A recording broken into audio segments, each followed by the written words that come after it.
Attorney Lorna Kapunan.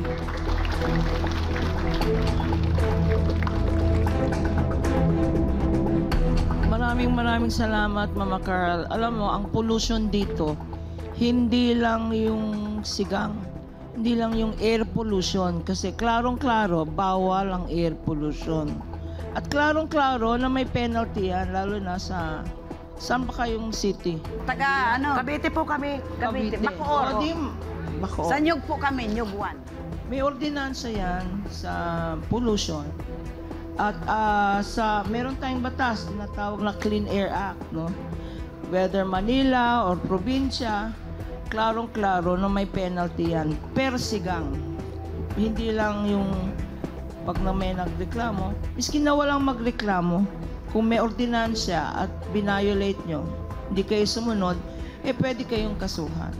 Ang Clean Air Act, sinasabi na karapatan natin, nasa Constitution yan, ang good health. Yung good health, manggagaling sa malinis na paligiran, malinis na linalanghap, yung walang noise, no?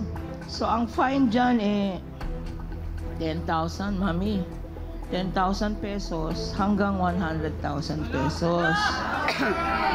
Per violation. Hindi lang yan.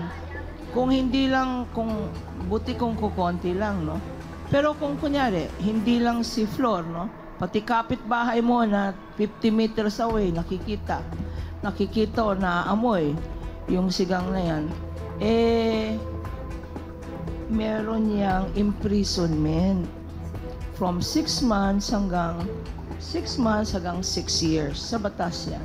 Ang problema ko, hindi masyado dito sa air pollution. Ang problema is yung pollution na nanggagaling sa bunganga ninyo.